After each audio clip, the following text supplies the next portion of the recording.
अद्य वयं तृतीयस्य पदार्थस्य विषये अर्थात कर्मणः विषये पठिष्यामः। मया पूर्वमेव पाठितं यत् द्रव्यगुणकर्म सामान्य विशेष समवायाभावाः सप्तपदार्थाः। अतएव तृतीयस्य पदार्थस्य कर्मणः वर्णनम् अधुना क्रियते मया। यत् चलनात्मकं कर्म,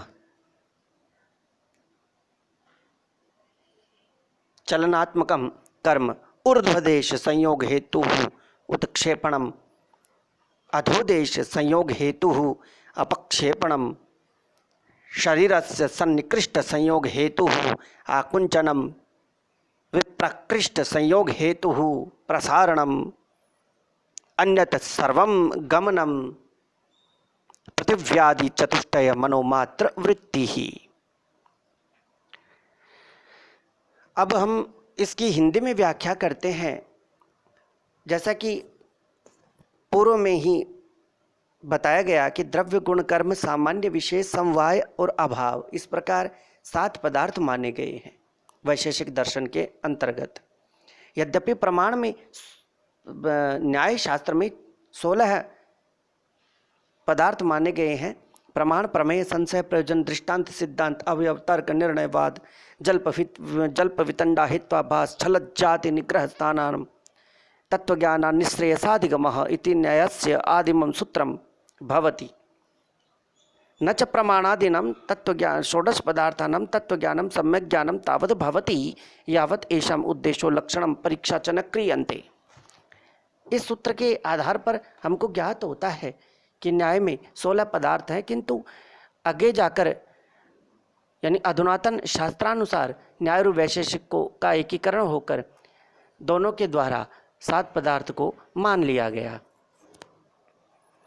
इसमें कर्म तृतीय पदार्थ है।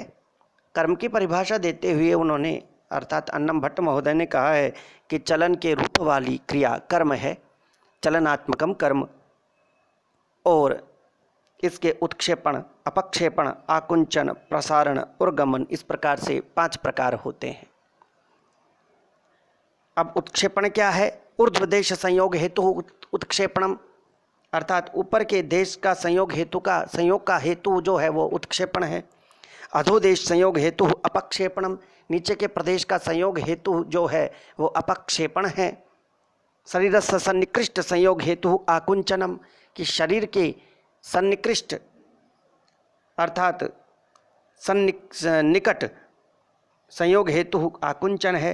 विप्रकृष्ट संयोग हेतु प्रसारणम, शरीर से दूर का संयोग हेतु प्रसारण है। अन्यथा सर्वम गमनम, और इनके अलावा जितने भी हेतु के तत्व हैं वो सभी गमन नामक भेद में परिणित हो जाते हैं। अब ये रहता कहाँ है, अर्थात कर्म कहाँ रहता है? पृथिव्यादि चतुष्टय मनोमात्र वृत्ति, कि यह पृथ्वी आदि चारों भूतों, पृथ्वी, अप, तेज और वायु, इन चारों भूतों में तथा मन मात्र में और केवल मन में रहता है। यानी पृथ्वी आदि चारों में, आकाश को छोड़कर जो पंच महाभूतों में आकाश को छोड़कर चारों महाभूत, और मन, केवल मन में, इस प्रकार 5 चीजों के अंदर, 5 तत्वों के अंदर यह रहा करता है। यह कौन? कर्म। इसकी विशेष व्याख्या के अंतर्गत पदार्थ का तीसरा भेद कर्म है।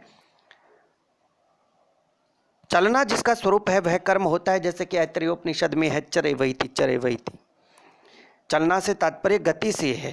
गति के विभिन्न रूप हो सकते हैं। किसी वस्तु को अपनी ओर खींचना उस वस्तु की आकुंचनात्मक गति है।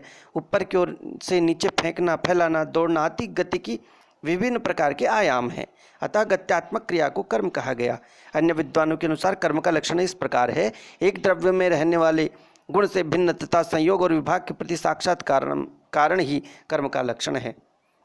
कर्मत्वम चलति, अर्थात चल रहा है, इस प्रतीति की असाधारण कारणता जाति से युक्त कर्म है।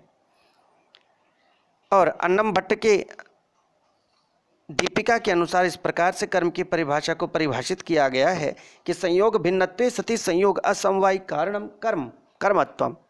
संयोग भिन्नत्वे सति संयोग असमवायी कारणत्वम कर्मत्वम, अर्थात जो संयोग से भिन्न होकर संयोग का असमवाही कारण है उसे कर्म कहते हैं। संयोग के इस कर्म के 5 भेद जैसे कि पूर्व में बता दिए गए हैं, उत्क्षेपण, अपक्षेपण, आकुंचन, प्रसारण और गमन। अब इसकी पुनः हिंदी में विशद व्याख्या के अंतर्गत उत्क्षेपण का अर्थ है उछालना। जब किसी द्रव्य को उसके मूल स्थान से ऊपर की ओर उछाला जाए वह उत्क्षेपण है। यहाँ से भी ध्यान रखना चाहिए कि उस द्रव्य या तत्व का अपने मूल द्रव्य या तत्व से विखंडन होता है, वो जहाँ रहता है उससे ऊपर उछाला जाता है, यह है उत्क्षेपण। कर्म का दूसरा भेद अपक्षेपण है। मूल स्थान से जब किसी द्रव्य को अधः स्थान से संयोग करने के लिए नीचे की ओर गिराया जाए तो उसे अपक्षेपण कहते हैं। इस क्रिया में भी चलनात्मक गति होती है और यह अपक्षेपण उत्क्षेपण की विपरीत दिशा की में गतिरूप व्यापार है। अब आकुंचन तृतीय भेद। आकुंचन जब किसी वस्तु को उसके स्थान से अपनी ओर खींचा जाता है तो वह वस्तु का अपने शरीर के निकट स्थान से संयोग का कारण आकुंचन कर्म या व्यापार है। यह आकुंचन सिमटना या सिकुड़ना पर आधारित है। अब चतुर्थ प्रसारण। प्रसारण आकुंचन का विलोम है। प्रसारण का अर्थ है फैलाना। जब किसी द्रव्य को उसके मूल स्थान से बाहर की ओर या दूर की ओर फैलाया या बढ़ाया जाता है तो उसे प्रसारण कहते हैं। इस कर्म में वस्तु का अपने स्थान से दूर स्थान का संयोग होता है और उस संयोग का कारण प्रसारण कर्म होता है। प्रसारण कर्म आकुंचन के विपरीत रूप में होने वाला कर्म है। अतः आकुंचन में संकुचन होता है और प्रसारण में प्रसार या फैलाव या विस्तार होता है। गमन। अब गमन पंचम भेद। गमन उपयुक्त चारों कर्म उत्क्षेपण, अपक्षेपण, आकुंचन, प्रसारण से भिन्न दिशा निरपेक्ष जो भी गत्यात्मक कर्म होते हैं वे सभी गमन कर्म कहलाते हैं। अब ये रहते कहाँ हैं? जैसे कि पहले इसकी व्याख्या भी की गई, पुनः इसकी व्याख्या में अन्नम भट्ट ने कर्म का आधार पंच द्रव्य को माना है। पहला पृथ्वी। पृथ्वी के अंदर भी कर्म विद्यमान रहता है, पृथ्वी स्वयं भी चलती है। पृथ्वी के अंदर जो निवासी होते हैं वो भी उत्क्षेपण, अपक्षेपण, आकुंचन, प्रसारण, गमन इस प्रकार से 5 कर्म को करते रहते हैं। जल। जल में भी स्वयं गति होती है और जल भी इन 5 कर्मों को करता है। ऊपर की ओर, नीचे की ओर फैलाया जाता है, समेटा जाता है, बिखेरा जाता है, अन्य भी गतियां हैं। तेज। ऐसे ही अग्नि की भी 5 गति है, ऊपर की ओर भी फेंक की जा सकती है, नीचे की ओर भी। और प्रसारण, गमन और आकुंचन संपूर्ण 5 गतिविधियां हो सकती हैं। वायु। वायु की भी ये 5 कर्म गतिविधियां होती हैं। आकाश इसमें स्थित नहीं है क्योंकि आकाश को शून्य स्थिति माना गया। आकाश को शब्द का गुणी रूप माना गया। आकाश का मूर्त रूप नहीं है, इसीलिए मूर्त का मतलब है इसे न तो महसूस किया जा सकता है ना ही इसको देखा जा सकता है, महसूस किया जाता है। स्पर्शन आदि अभिक्रियाओं से भी इसको ज्ञात नहीं किया जा सकता। कर्म इन्हीं 5 के आश्रित रहता है।